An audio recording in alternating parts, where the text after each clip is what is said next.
तो good morning friends. सभी महिलाओं का कन्फ्यूजन दूर होते हुए लोग किसी दिन अष्टमी मनाएं, किसी दिन नवमी अष्टमी दोनों एक साथ मनाएं।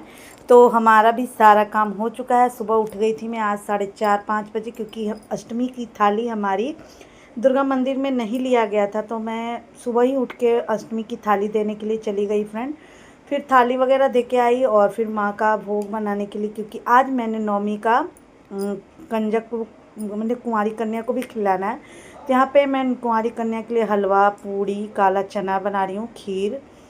तो ये सब जल्दी जल्दी उठी हूँ, आई मंदिर से, फिर खाना बनाने लगी थाली वगैरह दे के आने के बाद। छोटी छोटी सी पूड़ियाँ भी बनाई हूँ, क्योंकि माता सभी जगह खाए हुए रहती है ना, तो खाना नहीं खाने खोजती, बट बहुत थोड़ा सा ही प्रसाद ग्रहण करना चाहती हैं। तो मैं छोटी छोटी सी पूड़ियाँ बनाई हूँ और मुझे खोइछा भी भरना था, तो इसलिए भी मैं छोटी छोटी पूड़ियाँ बनाई थी। कुछ बड़ी पूड़ियाँ बनाई थी, कुछ छोटी पूड़ियाँ बनाई थी। तो बड़ा अच्छा लगता है, ये दिन बहुत अच्छा लग रहा है। और दिन का तो पता ही नहीं चलता, कब सुबह होता है कब शाम हो जाता है। मगर आज का दिन माता का मतलब 9वां दिन है और माता आज विदा हो जाएंगी। और बहुत सारा उत्साह भी ख़त्म हो जाएगा। जो एक अभी आपको मैं बता नहीं सकती हूँ, मुझे फ़ीवर लगा हुआ था पहले दिन से दूसरे दिन तक में, मगर बिना दवा खाए और बिना मुझे कुछ भी किए हुए मैं एकदम ठीक हो गई और पूरा एनर्जेटिक होकर काम भी की। यहाँ पे आलू चना की सब्ज़ी भी बनाई हूँ फ्रेंड, कुंवारी कन्या को खिलाने के लिए। और ये देखिए छोटी छोटी सी पूड़ियाँ भी बना रही हूँ।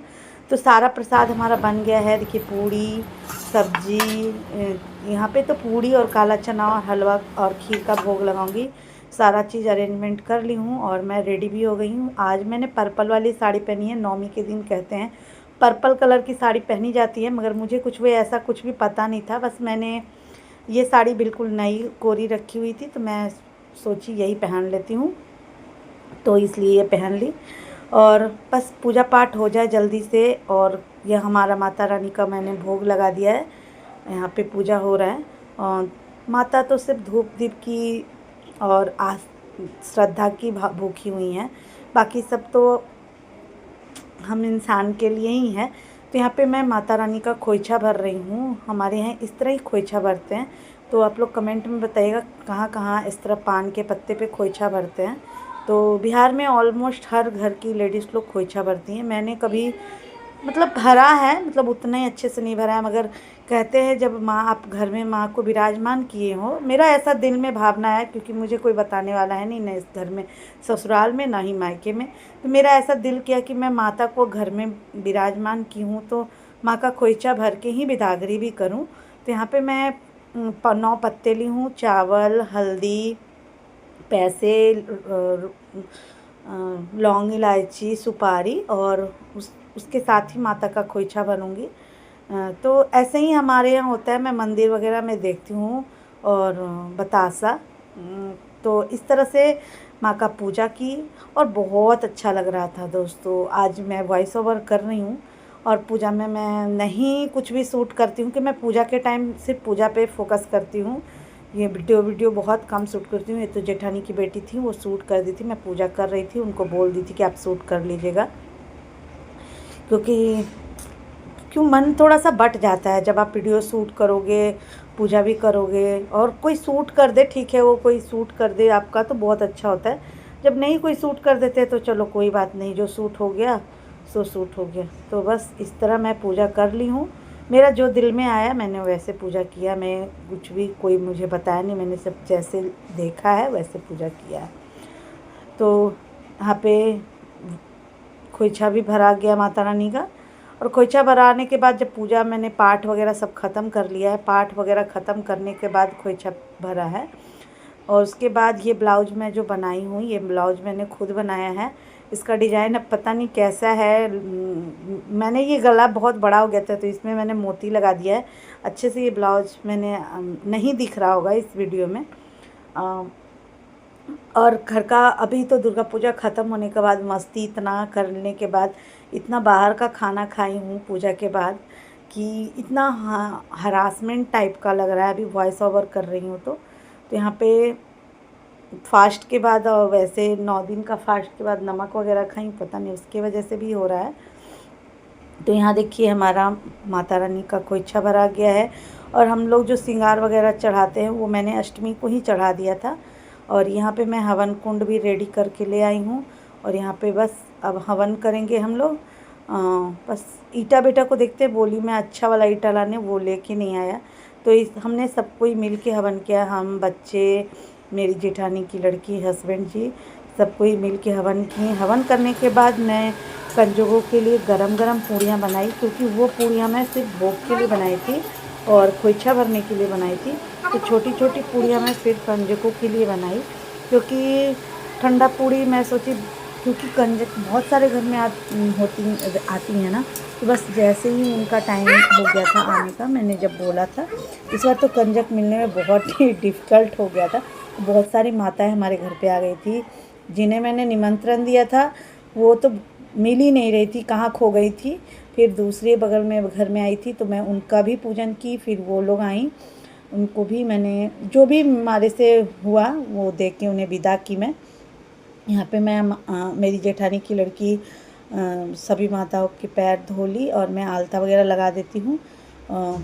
मेरी जेठानी की लड़की का भी नवरात्रा था, वो भी नवरात्रा करती हैं।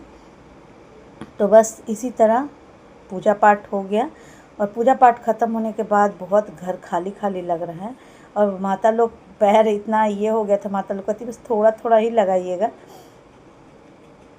तो बस इसी तरह चल रहा है। तो यहाँ पे मैं दीपक वगैरह दिखा लेती हूँ सभी को, सभी माताओं को। फिर चावल वगैरह छींटने के बाद ये इस तरह ही पूजा पाठ करते करते मतलब अच्छा खासा टाइम हो गया। बस माता लोग तो खा भी नहीं रही थी, मैंने अपने हाथों से उनको थोड़ा सा बोला माता रानी खा लीजिए किसी तरह, क्योंकि बच्चे लोग खा खा के मतलब पेट भर गया। अभी तो मेरी जो खुद की जो बहन की बेटी है उसकी तो तबीयत ख़राब हो रखी है।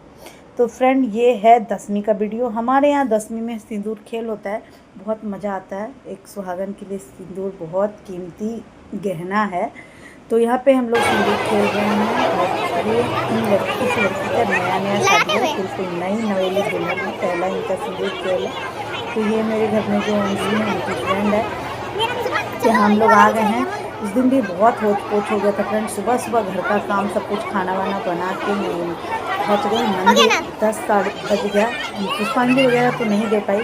और हमने किया खूब मस्ती, फोटो खिंचवाई। यही सब मोमेंट तो यादगार पल होते हैं। माता रानी का आज घट विसर्जन हो जाएगा। माता रानी हमारे चली जाएंगी अपने ससुराल। फिर अगले साल एक नई दिखाता हूँ। और ये है मेरी फ्रेंड साइड में, और इस साइड में उनकी बहन जो मेरे घर पे ही रहती है, वही है उनकी लड़की। तो हम लोग अच्छे खासे एंजॉय करें, बहुत मजा आई। माता रानी का घट विसर्जन हो रहा है। माता रानी इसी तरह पालकी में जाती हैं। हमारे यहाँ इसी तरह होता है, बंगाली कल्चर को फॉलो किया जाता है यहाँ पे। तो उसके बाद मूर्ति विसर्जन लास्ट दिन, मतलब 2-3 दिन बाद होता है, 2 दिन 1 दिन बाद होता है।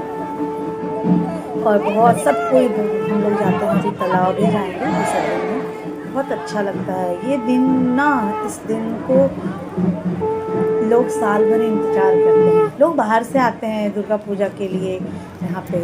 तो यहाँ पे देखिए सभी कोई चल रही हैं, बहुत सारी लेडीज़ लोग जाती हैं, एकदम पूरा नाचते गाते ढोल वगैरह बजते हुए जाता है। बहुत अच्छा लगता है, बहुत ही अच्छा लगता है। तो कहाँ कहाँ ऐसा दुर्गा पूजा होता है, मुझे लगता है हर जगह ही होता है। देखिए कितना ज़्यादा लंबा भीड़ है, हम लोग जा रहे हैं मस्ती करते हुए। धूप बहुत अच्छा मौसम भी हो गया। इस बार तो बोला गया था कि बारिश होगा, मगर बारिश तो नहीं होगा।